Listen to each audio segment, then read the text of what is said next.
ನಾನಿವತ್ತು ನಿಮ್ಮ ಜೊತೆ ಒಂದು ಹೊಸ ರೆಸಿಪಿನ ಶೇರ್ ಮಾಡ್ಕೊತಾ ಇದ್ದೀನಿ. ರೆಸಿಪಿ ಏನಪ್ಪ ಅಂತಂದರೆ ಒಣಗಲ್ ಮೆಣಸಿಕಾಯಿನ ಖಾರ. ಸೊ ಇದು ಉಪ್ಪು ಸಾಂಬಾರ್ಗಾಗಿರ್ಬೋದು, ದೋಸೆಗೆ, ಚಪಾತಿಗೆ, ಇಡ್ಲಿಗೆ, ಸೊ ಯಾವುದಕ್ಕಾದರೂ ನಾವು ನಂಚ್ಕೊಂಡು ತಿನ್ಬೋದು. ಹಾಗೆಯೇ ತುಪ್ಪ, ಅನ್ನ, ಸೊ ಇದಕ್ಕೂ ಕೂಡ ಹಾಕೊಂಡು ತಿನ್ಬೋದು. ಮಸ್ತಾಗಿರುತ್ತೆ ಅಂತಲೇ ಹೇಳ್ತೀನಿ. ಸೊ ಬನ್ನಿ ಇದನ್ನು ಯಾವ ಥರ ಮಾಡೋದು ಅಂತ ನಿಮ್ಮ ಜೊತೆ ಶೇರ್ ಮಾಡ್ಕೊತೀನಿ. ಸೊ ಇಲ್ಲಿಗೆ ಏನೇನು ಐಟಮ್ಸ್ ಹಾಕಬೇಕಪ್ಪ ಅಂದರೆ ಫಸ್ಟು ಒಣಗಲ್ ಮೆಣಸಿಯನ್ನು ತಗೊಳ್ಳಿ, ಆಯಿತಾ. ನಿಮ್ಗೆ ಯಾವ ಥರದ್ದು ಸಿಗುತ್ತೆ ಅದನ್ನು ತೊಗೊಂಡ್ರೂ ನಡೆಯುತ್ತೆ. ಹಾಗೆಯೇ ಸ್ವಲ್ಪ ಕೊತ್ತಂಬರಿ ಸೊಪ್ಪು, ಹೆಚ್ಚಾಗಿ ಬೆಳ್ಳುಳ್ಳಿನ ತಗೊಂಡಿದ್ದೀನಿ, ಮತ್ತು ಸ್ವಲ್ಪ ಹುಣಸೆಯನ್ನು ಸ್ವಲ್ಪ ನಾನು ನಿಮಗೆ ಯಾವ ಥರ ಅಳತೆಯಲ್ಲಿ ತೋರಿಸ್ತಿದ್ದೀನಿ ಈ ಅಳತೆಯಲ್ಲಿ ತೊಗೊಂಡು ಸರಿಯಾದ ಪ್ರಮಾಣದಲ್ಲಿ ಮಾಡ್ಕೊಳ್ಳಿ. ಹಾಗೆಯೇ ಸ್ವಲ್ಪ ಕರಿಬೇವಿನ ಸೊಪ್ಪು ಮತ್ತು ಸಾಂಬಾರ್ ಈರುಳ್ಳಿ ಏನು ಬರುತ್ತೆ ಅದು, ಹಾಗೆಯೇ ಒಂದು ಸ್ವಲ್ಪ ಜೀರಿಗೆನ ತಗೊಂಡಿದ್ದೀನಿ ಮತ್ತು ಸ್ವಲ್ಪ ಮೆಣಸನ್ನು ತಗೊಂಡಿದ್ದೀನಿ.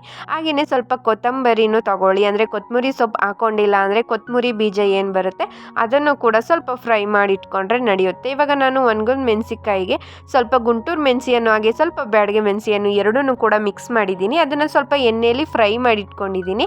ಅದಾದಮೇಲೆ ಇವಾಗ ನೋಡ್ತಾ ಇರ್ಬೋದು ಸ್ವಲ್ಪ ರುಚಿಗೆ ತಕ್ಕಷ್ಟು ಉಪ್ಪು ಕೂಡ ಹಾಕ್ಕೊಂಡಿದ್ದೀನಿ. ನಾನು ಮೆಣಸಿಯನ್ನು ಏನು ಫ್ರೈ ಮಾಡಿ ಇಟ್ಕೊಂಡಿದ್ದೆ ಅದನ್ನು ಮಿಕ್ಸರ್ ಜಾರಲ್ಲಿ ನಾನು ಸ್ವಲ್ಪ ಪೌಡರ್ ರೀತಿ ಮಾಡ್ಕೊಂಡಿದ್ದೀನಿ. ಏನಕ್ಕಪ್ಪ ಪೌಡರ್ ರೀತಿ ಮಾಡ್ಕೊಂಡಿದ್ದೀನಿ ಅಂತಂದರೆ ಖಾರ ಏನಕ್ಕೆ ಮಾಡ್ತಿದ್ದೀನಿ ಅಂತ ಫಸ್ಟು ಒಂದು ಹಿಸ್ಟ್ರಿನ ಸೇವ್ ಮಾಡ್ಕೊಳ್ಬಿಡ್ತೀನಿ. ಸೊ ಇವಾಗ ನೀವು ನೋಡ್ತಾ ಇರ್ಬೋದು ಯಾರು ರುಬ್ತಾ ಇದ್ದಾರೆ ಅವ್ರು ಬಂದುಬಿಟ್ಟು ನಮ್ಮ ಪಕ್ಕದ ಮನೆಯವರು ಅಂತಲೇ ಹೇಳ್ತೀನಿ, ಒಂಥರ ರಿಲೇಷನ್ ಅಂತಲೇ ಹೇಳ್ಬೋದು. ಮತ್ತು ಇನ್ನೊಂದು ಏನಪ್ಪ ಅಂತಂದರೆ ನನ್ನ ಫ್ರೆಂಡ್ ಮನೆ ಅಂತಲೂ ಹೇಳ್ಬೋದು. ಅವರು ಅವ್ರ ಮನೆಯಲ್ಲಿ ಖಾರ ರುಬ್ಬಿದ್ರಂತೆ. ಸೊ ಅದನ್ನು ಟೇಸ್ಟ್ ನೋಡು ಅಂದ್ಬಿಟ್ಟು ನನಗೊಂದು ಸ್ವಲ್ಪ ಕೊಟ್ಟಿದ್ರ. ಸೊ ಅದನ್ನು ನಾನು ಟೇಸ್ಟ್ ನೋಡಿಬಿಟ್ಟು ನನಗಂತೂ ಸಿಕ್ಕಾಬಿಟ್ಟೆ ಇಷ್ಟ ಆಯಿತು, ಹಾಗೆ ನಮ್ಮ ಮನೇಲೂ ಕೂಡ ಇಷ್ಟ ಆಯಿತು. ಹಾಗೆಯೇ ಇನ್ನೊಂದು ಏನಪ್ಪ ಅಂದರೆ ಮಿಕ್ಸರ್ ಜಾರಲ್ಲಿ ರುಬ್ಬೋದಕ್ಕಿಂತ ಒಳ್ಕಳ್ಳಿ ಏನು ಬರುತ್ತೆ ಅದರಲ್ಲಿ ರುಬ್ಬಿರೋ ಟೇಸ್ಟು ಮಸ್ತಾಗಿರುತ್ತೆ ಅಂತಲೇ ಹೇಳ್ತೀನಿ. ಸೊ ಹಾಗಾಗಿ ಎಲ್ಲ ಐಟಮ್ಸ್ನೂ ಕೂಡ ರೆಡಿ ಮಾಡಿಕೊಂಡು ಅವ್ರ ಮನೆಗೆ ಹೋಗಿ ಸೊ ಅವ್ರಿಗೆ ಸ್ವಲ್ಪ ಕಷ್ಟ ಕೊಟ್ಟು ನಾನು ರುಬ್ಬಿಸ್ಕೊಂಡು ತಗೊಂಡು ಬಂದಿದ್ದೀನಿ. ಸೊ ತುಂಬ ಚೆನ್ನಾಗಿ ರುಬ್ಕೊಟ್ರು ಅಂತಲೇ ಹೇಳ್ತೀನಿ. ಸ್ವಲ್ಪ ಟೇಸ್ಟು ಕೂಡ ತುಂಬ ಚೆನ್ನಾಗಿತ್ತು. ಹಾಗೆಯೇ ಈ ಥರ ರುಬ್ಬು ಅಂತ ನನ್ನನ್ನೇನಾದ್ರು ಬಿಟ್ಟರೆ ನನಗಂತೂ ಸಿಕ್ಕಾಬಿಟ್ಟೆ ಕಷ್ಟ ಆಗಿಬಿಡೋದು. ಸೊ ನಾನು ಮಿಕ್ಸಿಲೇ ರುಬ್ಕೊಳ್ಳೋಣ ಅಂತ ಅಂದ್ಕೊಂಡಿದ್ದೆ, ಬಟ್ ಒಳ್ಕಲ್ ಟೇಸ್ಟ್ ತುಂಬ ಚೆನ್ನಾಗಿರೋದ್ರಿಂದ ಅದರಲ್ಲೇ ಆಡಿಸ್ಕೊಬರೋಣ ಅಂದ್ಬಿಟ್ಟು ಇವಾಗ ಅವ್ರ ಹತ್ರನೇ ಆಡಿಸ್ಕೊಂಡು ವಾಪಸ್ ಮನೆಗೆ ತೊಗೊಂಡು ಬಂದಿದ್ದೀನಿ. ಸೊ ಮನೆಗೆ ತೊಗೊಂಡಾದ್ಮೇಲೆ ಇದಕ್ಕೆ ಒಗ್ಗರಣೆ ಕೊಟ್ಕೊ ಅಂತ ಹೇಳಿದರು, ಆಯಿತಾ. ಇವಾಗ ಅದಕ್ಕೆ ಸ್ವಲ್ಪ ಒಗ್ಗರಣೆನೂ ಕೊಡ್ತಾಯಿದ್ದೀನಿ. ಸೊ ಒಗ್ಗರಣೆ ಕೊಡೋದು ಹಿಂಗೆ ಅಂತ ಹೇಳ್ತೀನಿ ನೋಡಿ. ನಾನು ಒಗ್ಗರಣೆ ಕೊಡೋದಕ್ಕೆ ಏನೇನು ತೊಗೊಂಡಿದ್ದೀನಿ ಅಂತಂದರೆ ಸ್ವಲ್ಪ ಬೆಳ್ಳುಳ್ಳಿನ ಸಣ್ಣದಾಗಿ ಕಟ್ ಮಾಡಿ ತೊಗೊಂಡಿದ್ದೀನಿ, ಒಂದೆರಡು ಒಣಮೆಣಸಿಯನ್ನು, ಸ್ವಲ್ಪ ಕರಿಬೇವಿನ ಸೊಪ್ಪು, ಸ್ವಲ್ಪ ಜೀರಿಗೆ ಹಾಕಿ ಸ್ವಲ್ಪ ಸಾಸಿವೆನ ತೊಗೊಂಡಿದ್ದೀನಿ. ಇವಾಗ ಒಂದು ಬಾಣಲಿನ ಬಿಸಿಯಲ್ಲಿ ಇಟ್ಬಿಟ್ಟು ಸ್ವಲ್ಪ ಎಣ್ಣೆನ ಕ್ವಾಂಟಿಟಿ ಜಾಸ್ತಿ ತೊಗೊಂಡಿದ್ದೀನಿ. ಎಣ್ಣೆ ಬಿಸಿ ಆದಮೇಲೆ ನಾನು ಅಲ್ಲಿಗೆ ಸಣ್ಣದಾಗಿ ಹಚ್ಚಿಟ್ಕೊಂಡಿದ್ದೆ ಅಲ್ವಾ ಬೆಳ್ಳುಳ್ಳಿನ, ಸೊ ಬೆಳ್ಳುಳ್ಳಿನ ಹಾಕೊತಿದ್ದೀನಿ. ಬೇಕು ಅಂದರೆ ನೀವು ಜಾಸ್ತಿ ಬೆಳ್ಳುಳ್ಳಿನ ಹಾಕೊಂಡ್ರೂ ನಡೆಯುತ್ತೆ. ಹಾಗೆಯೇ ಬೆಳ್ಳುಳ್ಳಿನ ಚೆನ್ನಾಗಿ ಸ್ವಲ್ಪ ಫ್ರೈ ಆಗೋ ಥರ ಫ್ರೈ ಮಾಡ್ಕೋಬೇಕು. ಆದಷ್ಟು ಸಿಡಿಯೋ ಚಾನ್ಸಸ್ ಜಾಸ್ತಿ ಇರೋದ್ರಿಂದ ಲೋ ಫ್ಲೇಮಲ್ಲಿ ಇಟ್ಕೊಂಡು ಹಾಕ್ಕೊಳ್ಳಿ. ಹಾಗೆಯೇ ಸ್ವಲ್ಪ ಸಾಸಿವೆ ಹಾಗೆ ಜೀರಿಗೆ ಎರಡನ್ನೂ ಕೂಡ ಹಾಕ್ಕೊತಾ ಇದ್ದೀನಿ. ಸ್ವಲ್ಪ ಬೆಳ್ಳುಳ್ಳಿ ಕಲರ್ ಚೇಂಜ್ ಆದಮೇಲೆ ಇದೆರಡನ್ನೂ ಹಾಕ್ಕೊಂಡಿದ್ದೀನಿ. ಅದಾದಮೇಲೆ ಇವಾಗ ನೀವು ನೋಡ್ತಾ ಇರ್ಬೋದು ಸ್ವಲ್ಪ ಬೆಂದಿದೆ. ಸ್ವಲ್ಪ ಕರಿಬೇವಿನ ಸೊಪ್ಪು ಹಾಗೆಯೇ ಒಣಮೆಣಸಿಯನ್ನು ಏನು ಬರುತ್ತೆ ಅದೆರಡನ್ನೂ ಕೂಡ ಹಾಕ್ಕೊಂಡು ಚೆನ್ನಾಗಿ ಫ್ರೈ ಮಾಡ್ಕೊತೀನಿ. ಜಸ್ಟ್ ಇಷ್ಟೇ. ಫ್ರೈ ಆದಮೇಲೆ ಅದನ್ನು ಬಿಸಿ ಇದ್ದಾಗ ಕೆಳಗಡೆ ತೆಗೆದು ಅಲ್ಲಿಗೆ ಖಾರ ರುಬ್ಬಿರೋದು ಏನಿದೆ ಆ ಮಸಾಲೆನ ಅದರೊಳಗಡೆ ಹಾಕ್ಬಿಟ್ಟು ಚೆನ್ನಾಗಿ ಮಿಕ್ಸ್ ಮಾಡಿಕೊಂಡ್ರೆ ರೆಡಿ ಆಗುತ್ತೆ. ಅಂದರೆ ನಾವು ಖಾರಕ್ಕೆ ಒಗ್ಗರಣೆ ಕೊಟ್ಟಿರೋದು ರೆಡಿಯಾಗಿರುತ್ತೆ. ಸ್ವಲ್ಪ ಎಣ್ಣೆ ಜಾಸ್ತಿ ಹಾಕ್ಕೊಂಡ್ರೂ ನಡೆಯುತ್ತೆ. ತುಂಬ ದಿನದವರೆಗೆ ಅದು ಬಾಳಿಕೆ ಬರಬೇಕು ಅಂದರೆ ಸ್ವಲ್ಪ ಎಣ್ಣೆ ಕ್ವಾಂಟಿಟಿನ ಜಾಸ್ತಿ ಹಾಕ್ಕೊಂಡಿರಬೇಕು. ಅದಾದಮೇಲೆ ಅವರು ಒಳ್ಕಲ್ಲಿ ತೊಳೆದಿರೋ ನೀರೇನು ಬರುತ್ತೆ ಅದನ್ನು ಕೂಡ ನನಗೆ ಕೊಟ್ಟಿದ್ದರು. ಯಾಕಂದರೆ ಅದನ್ನು ಕೂಡ ಹಾಕಿ ಮಿಕ್ಸ್ ಮಾಡ್ಕೊಳ್ಳೋದ್ರಿಂದ ಸ್ವಲ್ಪ ತೆಳ್ಳಗೆ ಆಗುತ್ತೆ ಅಂತ ಅಂದ್ಬಿಟ್ಟು, ತುಂಬ ಗಟ್ಟಿ ಆಗಬಾರ್ದು ಅಂತ, ಸ್ವಲ್ಪ ತೆಳ್ಳಗಾಗಲಿ ಅಂತ ಅಂದ್ಬಿಟ್ಟು ಎಷ್ಟು ಬೇಕೋ ಅಷ್ಟನ್ನು ನೀರು ಹಾಕೋ ಅಂದ್ಬಿಟ್ಟು ಕೊಟ್ಟಿದ್ದರು. ನಾನು ಎಷ್ಟು ಬೇಕೋ ಅಷ್ಟನ್ನು ಹಾಕ್ಕೊಂಡು ಇನ್ನು ಬಾಕಿದ್ದು ಸಾಂಬಾರ್ಗೆ ಯೂಸ್ ಮಾಡಿಕೊಂಡೆ.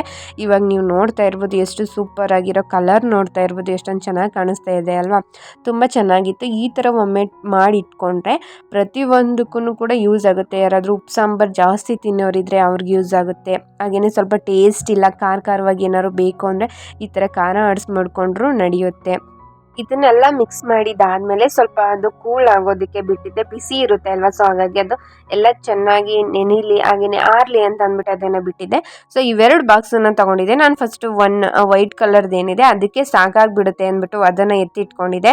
ಬಟ್ ಅದಕ್ಕೆ ಇಡ್ಸಲ್ಲ ಅಂತ ಗೊತ್ತಾಯಿತು. ಹಾಗೆಯೇ ಪಿಂಗಾಣಿ ಜಾರ್ ಏನು ಬರುತ್ತೆ ಅದಕ್ಕೆ ಹಾಕಿ ಇಟ್ಕೊಳ್ಳೋಣ ಅಂತ ಅಂದ್ಬಿಟ್ಟು ಪಿಂಗಾಣಿ ಜಾರ್ಗೆ ಹಾಕಿದೆ ಫಸ್ಟು. ಪಿಂಗಾಣಿ ಜಾರು ಫುಲ್ ಕಂಪ್ಲೀಟ್ ಆಗೋಯ್ತು ಅಂತಲೇ ಹೇಳ್ತೀನಿ, ಇನ್ನೂ ಸ್ವಲ್ಪ ಮಿಕ್ಕೊಂತು. ಸೊ ಹಾಗಾಗಿ ಏನು ಮಾಡಿದೆ ಅಂದರೆ ಆ ಬಾಕ್ಸ್ಗೂ ಕೂಡ ಹಾಕ್ಕೊಂಡೆ. ಆಗ ಎರಡಕ್ಕೂ ಕೂಡ ಸರಿ ಆಯಿತು, ಸ್ವಲ್ಪ ಕ್ವಾಂಟಿಟಿ ಜಾಸ್ತಿನೇ ಆಯಿತು ಅಂತ ಅನ್ನಿಸ್ತು. ಸೊ ಈ ಥರ ಒಂದ್ಸತಿ ನೀವು ಮನೇಲಿ ಮಾಡಿಟ್ಕೊಂಡ್ರೆ ತುಂಬ ಯೂಸಸ್ ಆಗುತ್ತೆ ಅಂತಲೇ ಹೇಳ್ತೀನಿ. ಹಲವಾರು ಪದಾರ್ಥಗಳಿಗೆ ನಾವು ಇದನ್ನು ಯೂಸ್ ಮಾಡ್ಬೋದು. ಅವ್ರು ಹೇಳಿದ್ದು ನನಗೆ ರೈಸ್ ಬಾತ್ ಆಗಿರ್ಬೋದು, ಸಾಂಬಾರ್ ಆಗಿರ್ಬೋದು, ಸ್ವಲ್ಪ ಟೇಸ್ಟ್ ಕಡಿಮೆ ಆದರೂ ನಾನು ಅದಕ್ಕೆ ಸ್ವಲ್ಪ ಸ್ವಲ್ಪ ಯೂಸ್ ಮಾಡ್ಕೋತೀನಿ ಇದನ್ನು ಅಂತ ಹೇಳ್ತಿದ್ರು. ಸೊ ನಾನು ಇನ್ಮೇಲಿಂದ ಈ ಥರ ಟಿಪ್ಸ್ನ ಟ್ರೈ ಮಾಡಿ ನೋಡೋಣ, ಟೇಸ್ಟ್ ಡಿಫ್ರೆಂಟ್ ಆಗಿರುತ್ತೆ ಅಂದ್ಬಿಟ್ಟು ಈ ಥರ ಟ್ರೈ ಮಾಡಿದೆ. ಸೊ ಅದಾದಮೇಲೆ ಇವಾಗ ನಾನು ರೈಸ್ ಮತ್ತು ಸ್ವಲ್ಪ ತುಪ್ಪ ಹಾಗೆಯೇ ಖಾರ ಎರಡನ್ನೂ ಕೂಡ ಹಾಕ್ಕೊಂಡು ಟೇಸ್ಟ್ ಯಾವ ಥರ ಇದೆ ಅಂತ ನೋಡ್ತಾ ಇದ್ದೀನಿ. ತುಂಬ ಚೆನ್ನಾಗಿತ್ತು ಟೇಸ್ಟು, ಬಟ್ ಜಾಸ್ತಿ ತಿನ್ನೋದಕ್ಕೆ ಹೋಗಬೇಡಿ ಆಯಿತಾ. ಲಿಮಿಟಾಗಿ ಎಷ್ಟು ಬೇಕೋ ಅಷ್ಟನ್ನು ಮಾತ್ರ ತಿನ್ನೋದಕ್ಕೆ ಟ್ರೈ ಮಾಡಿ. ತುಂಬ ಚೆನ್ನಾಗಿತ್ತು. ತುಪ್ಪ ಮತ್ತು ಖಾರ ಎರಡನ್ನೂ ಮಿಕ್ಸ್ ಮಾಡಿಕೊಂಡು ಇವಾಗ ನಾನು ಊಟನ ಮಾಡ್ತಾ ಇದ್ದೀನಿ. ಹೇಗಿತ್ತು ಈ ರೆಸಿಪಿ ಅಂತ ಕಮೆಂಟಲ್ಲಿ ತಿಳಿಸೋದನ್ನು ಮರಿಬೇಡಿ ಆಯಿತಾ.